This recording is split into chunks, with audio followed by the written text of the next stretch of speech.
बिस्मिल्लाहिर्रहमानिर्रहीम। अस्सलामुअलैकुम व्यूअर्स, मैं उम्मीद करता हूँ आप तमाम स्टूडेंट्स खैरियत से होंगे।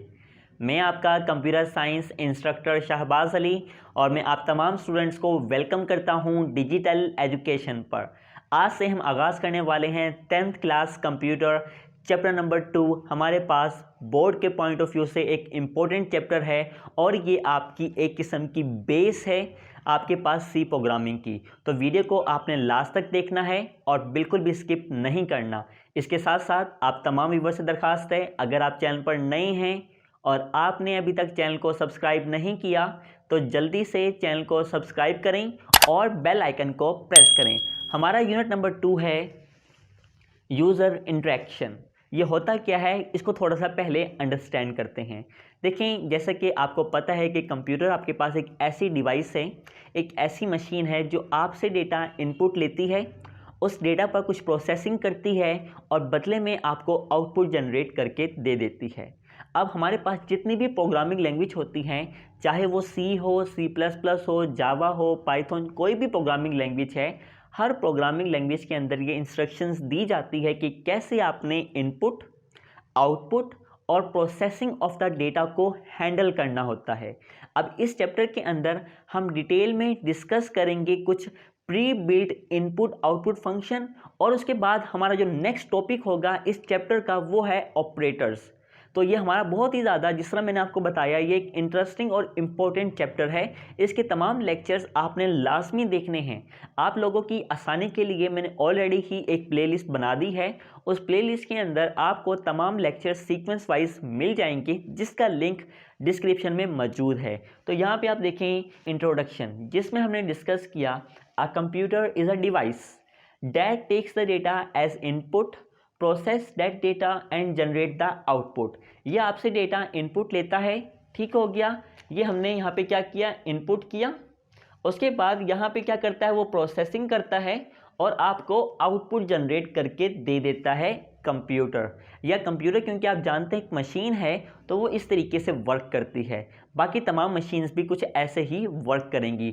दो हम इसके अंदर चीज़ें डिस्कस करेंगे। आपके पास होगा इनपुट आउटपुट फंक्शन और दूसरा हमारे पास होगा ऑपरेटर्स। तो सबसे पहले देख लेते हैं कि इनपुट आउटपुट फंक्शन, जैसा कि यहाँ पे मेंशन है, वो होते ही क्या हैं। ये वो दो चीज़ें हैं जो हम डिस्कस करेंगे। अब हम देख रहे हैं कि इनपुट आउटपुट फंक्शन होते क्या हैं। देखिए, जब भी हम अपना कंप्यूटर का प्रोग्राम राइट करते हैं तो हमें उसके अंदर एक वे चाहिए होता है, हमें एक रास्ता चाहिए होता है जिसकी मदद से हम अपने प्रोग्राम के अंदर यूज़र से डेटा इनपुट करवा सकें और उसके अकॉर्डिंग हम कोई चीज़, किसी चीज़ को आउटपुट करवाना चाहते हैं, अपने मैसेज को आउटपुट करवाना चाहते हैं, तो हम वो कैसे करेंगे। तो ये देखें कि जितनी भी लैंग्वेज होती हैं, ठीक है, तमाम प्रोग्रामिंग लैंग्वेज के अंदर कुछ कीवर्ड्स होते हैं और कुछ स्टैंडर्ड इनपुट लाइब्रेरी होती है। इनपुट आउटपुट ऑपरेशंस को परफॉर्म करने के लिए एक स्टैंडर्ड लाइब्रेरी किसी भी प्रोग्रामिंग लैंग्वेज के अंदर पहले से ही बिल्ट इन कर दी जाती है। अब कीवर्ड्स हमने डिस्कस किए थे पिछले चैप्टर के अंदर कि ऐसे वर्ड्स जिनके मीनिंग पहले से ही डिफाइन हो उनको कीवर्ड्स बोलते हैं। अब यहाँ पे हम देखने जा रहे हैं कि अगर हम सी लैंग्वेज के अंदर किसी भी मैसेज को डिस्प्ले करना चाहते हैं तो उसके लिए हम यूज़ करते हैं printf फंक्शन का। यानी अगर कोई भी मैसेज हम स्क्रीन पर डिस्प्ले करेंगे तो हम उसके लिए printf फंक्शन का इस्तेमाल करेंगे। और अगर हम यूज़र से कोई भी चीज़ इनपुट करवाना चाहते हैं, हम चाहते हैं कि हम यहाँ से यूज़र से इनपुट लें, तो उसके लिए हम यूज़ करते हैं scanf फंक्शन का। आइए इन दोनों बातों को डिटेल में डिस्कस करेंगे। जो हमारा आज का मौजू होगा उसमें हम डिस्कस करेंगे printf फंक्शन को और फिर उसके बाद हम देखेंगे अपने अपकमिंग लेक्चर्स के अंदर कि आपके पास scanf फंक्शन कैसे वर्क करता है। तो ये था आपके पास इनपुट आउटपुट फंक्शन।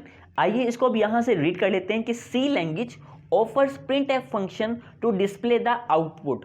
सी लैंग्वेज के अंदर किसी भी चीज़ को, यानी किसी भी मैसेज को डिस्प्ले करना चाहते हैं तो उसके लिए हम क्या इस्तेमाल करते हैं, printf फंक्शन का इस्तेमाल करते हैं आउटपुट दिखाने के लिए। और अगर हम कोई भी चीज़ सी लैंग्वेज के अंदर इनपुट करवाना चाहते हैं तो हम scanf function use to get the input from the user. scanf function का इस्तेमाल करते हैं यूज़र से इनपुट लेने के लिए। तो ये था आपके पास इनपुट आउटपुट फंक्शन। अब हम देख लेते हैं एक आउटपुट फंक्शन, यानी अगर कोई मैसेज स्क्रीन पर डिस्प्ले करेंगे तो हम कौन से फंक्शन का यूज़ करते हैं, वो है आपके पास printf फंक्शन। अब हम देख लेते हैं कि printf फंक्शन होता क्या है। प्रिंट एफ फंक्शन आपके पास एक बिल्ट इन फंक्शन होता है, यानी पहले से ही डिफाइन शुदा फंक्शन होता है, आपको इसको डिफाइन करने की जरूरत नहीं होती है। ये जो प्रिंट एफ फंक्शन होता है इसका मतलब होता है, ये निकला है प्रिंट फॉर्मेटेड, जिसका काम होता है कि फॉर्मेटेड टेक्स्ट को स्क्रीन पर डिस्प्ले करना चाहते हैं। आपने देखा कि प्रीवियस चैप्टर के अंदर हमने डेटा टाइप डिस्कस की थी, जिसमें हमने इंट और इनके अंदर हमने डिस्कस किया था साइन और अनसाइन इंट। उसके बाद हमने फ्लोट और चार को डिस्कस किया था। हम प्रिंट एफ फंक्शन की मदद से इनको भी स्क्रीन पर डिस्प्ले कर सकते हैं। आइए इस बात को अच्छे से अंडरस्टैंड करने के लिए हम एक एग्जाम्पल का सहारा लेते हैं। यहाँ पे आप कुछ यहाँ पे डेफिनेशन लिखी हुई है, सबसे पहले वो देख लें। Print F function is a built in function in C programming language. ये पहले से ही बिल्ट इन फंक्शन है, यानी डिफाइन शुदा फंक्शन है। To show output on the screen, किसी भी मैसेज को, आउटपुट को स्क्रीन पर डिस्प्ले करने के लिए आप इसका इस्तेमाल करते हैं। It names comes from the print formatted, इसका नेम कहाँ से आया आपके पास? प्रिंट फॉर्मेटेड से आया है। इसका मतलब ये बनता है प्रिंट एफ का, that is use to print the formatted output on the screen. यानी ये देखिए आप, फॉर्मेटेड आउटपुट को स्क्रीन पर डिस्प्ले करने के लिए आप प्रिंट एफ फंक्शन का इस्तेमाल करते हैं। और इसके साथ साथ all data types can be displayed with the print F function. Data types जो कि हमने प्रीवियस चैप्टर में पढ़ी थी, उनको भी डिस्प्ले करने के लिए हम किसका इस्तेमाल करते हैं? प्रिंट एफ फंक्शन का इस्तेमाल करते हैं। एग्जाम्पल कोड 2.1 की मदद से हम इस बात को अच्छे तरीके से अंडरस्टैंड करते हैं। सबसे पहले तो हम अपना स्ट्रक्चर लिख लेंगे। जैसे कि आपको पता है कि ये आपके पास नंबर 1 पार्ट आ गया। क्या आ गया आपके पास? Header section. ये आपके पास क्या आ गया?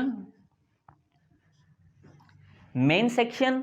और आपके पास ये क्या आ गया? Body of the main function आ गया। अब आप देखें, body of the main function के अंदर हमने एक स्टेटमेंट लिखी हुई है जिसमें हमने प्रिंट एफ फंक्शन का इस्तेमाल किया, और हमारे पास एक मैसेज डबल कोट के अंदर, यानी ये डबल कोट है, इसके अंदर हमने एक मैसेज लिखा हुआ है हेलो वर्ल्ड। ठीक हो गया। अब आप देखें, डबल कोट्स के अंदर जो चीज़ भी होगी वो क्या आ जाएगी? आपके पास आउटपुट में आ जाएगी। तो लिहाजा इसका आउटपुट क्या बनेगा? आपके पास हेलो वर्ल्ड बनेगा। आप यहाँ पे जो भी चीज़ इंटर करेंगे वो आपके पास आउटपुट में आ जाएगी, और बाकी चीज़ें कंपाइलर क्या कर देगा? इग्नोर कर देगा। फॉर एग्जाम्पल, आप यहाँ पे कोई और मैसेज भी डिस्प्ले करना चाहते हैं तो आप यहाँ पे एक और प्रिंट एफ फंक्शन का इस्तेमाल कर सकते हैं। अब यहाँ पे मैं एक और मैसेज लिख देता हूँ आपके लिए। डिजिटल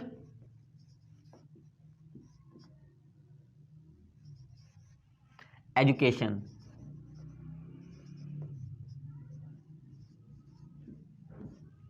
और लास्ट में क्या लगा दिया? स्टेटमेंट टर्मिनेटर लगा दिया। देखें, याद रखें, अगर आप कोई भी स्टेटमेंट लिख रहे हैं और लास्ट में आप ये स्टेटमेंट टर्मिनेटर नहीं लगाते हैं तो आपका जो प्रोग्राम है वो एरर जनरेट कर देगा। अपकमिंग लेक्चर्स के अंदर हम डिटेल में डिस्कस करेंगे कि स्टेटमेंट टर्मिनेटर क्या होता है। तो पहली स्टेटमेंट का रिजल्ट तो आ गया आपके पास हेलो वर्ल्ड, और दूसरी स्टेटमेंट का रिजल्ट आपके पास यहाँ पे आउटपुट में आ जाएगा एज इट इज़। जिस तरह आपने वहाँ पे लिखा होगा एज इट इज़, वहाँ पे इसका रिजल्ट आ जाएगा डिजिटल एजुकेशन। देखें, जैसा यहाँ पे लिखा आउटपुट में आपके पास सीक्वेंस वाइज आ गई हैं। अच्छा, ये एक ही लाइन में आएंगी अभी, ठीक है। हम नेक्स्ट लेक्चर में इसको डिटेल में डिस्कस भी करने वाले हैं। तो ये था हमारे पास print F function.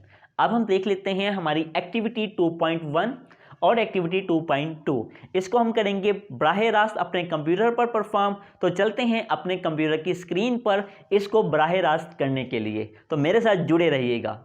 Activity 2.1, write down the output of the following code. के नीचे कोड दिया गया है और हमने बताना है इस कोड का आउटपुट क्या होगा। आइए इसको जानने के लिए हम अपना कोड ब्लॉक्स ओपन करते हैं। तो ये हमारा कोड ब्लॉक्स आ गया। फाइल में जाकर न्यू में गए और एक एम्प्टी फाइल हमने चूज कर ली। देन यहाँ पे हम ये कोड जो लिखा हुआ है ये एज इट इज़ यहाँ पे लिखेंगे, जो कि हमारे पास है hash include stdio.h white main curly braces print f double quotes then I am uppercase and this is lower case. ये एज इट इज़ हमने कोड लिख दिया जो कि यहाँ पे हमें दिया गया था। अब हम देखते हैं कि इसकी आउटपुट क्या आएगी। तो हम यहाँ पर या तो कीबोर्ड से F9 प्रेस कर लें या इस बटन पर प्रेस कर दें। जैसे ही प्रेस करेंगे वो हमसे डिमांड करेगा कि पहले आप अपनी इस फाइल को सेव करें।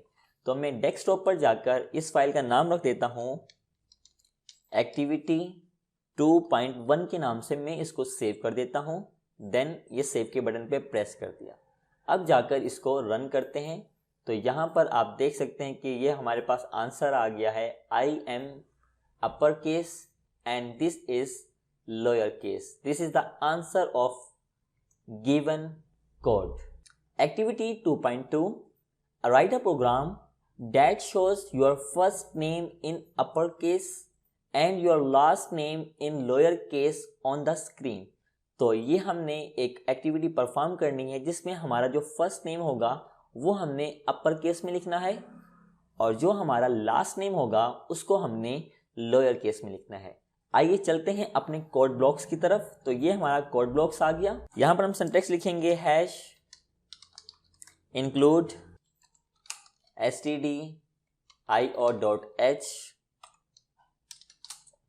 वाइड मेन, देन आ गया हमारी कर्ली ब्रेसेस और यहाँ पर हमने प्रिंट एफ फंक्शन का यूज़ करते हुए एक मैसेज स्क्रीन पर दिखाएंगे जो कि अभी हमने एक्टिविटी में क्वेश्चंस पढ़ा था उसी को। तो यहाँ पर हमने अपना फर्स्ट नेम लिखना है कैपिटल में, तो ये मैं लिख देता हूँ कैपिटल में डिजिटल और स्मॉल में लिख देता हूँ लास्ट नेम एजुकेशन। और देन यहाँ पे हम लगाएंगे स्टेटमेंट टर्मिनेटर। अब हम इस फाइल को रन करेंगे और एज यूजुअल सबसे पहले रन करने से कबल हमें फाइल को सेव करना होगा। तो इस फाइल का नाम मैं रख रहा हूँ एक्टिविटी 2.2 और देन मैं इसको सेव कर देता हूँ। देन हमारे पास ये फाइल सेव हो चुकी है। आइए इस फाइल को रन करते हैं।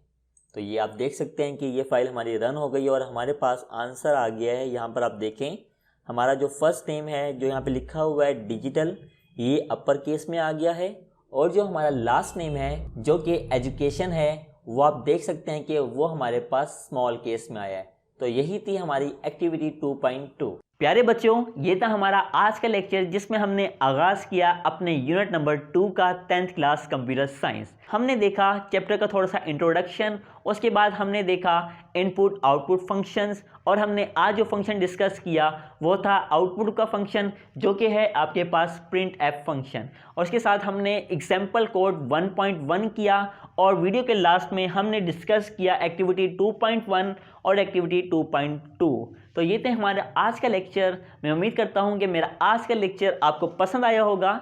अगर आपको मेरा आज का लेक्चर पसंद आया तो वीडियो को लाइक करें, अपने तमाम फ्रेंड्स के साथ इसको शेयर करें। मुझे अपनी दुआओं में याद रखिएगा। मेरी अगली वीडियो तक के लिए अल्लाह हाफिज़, टेक केयर।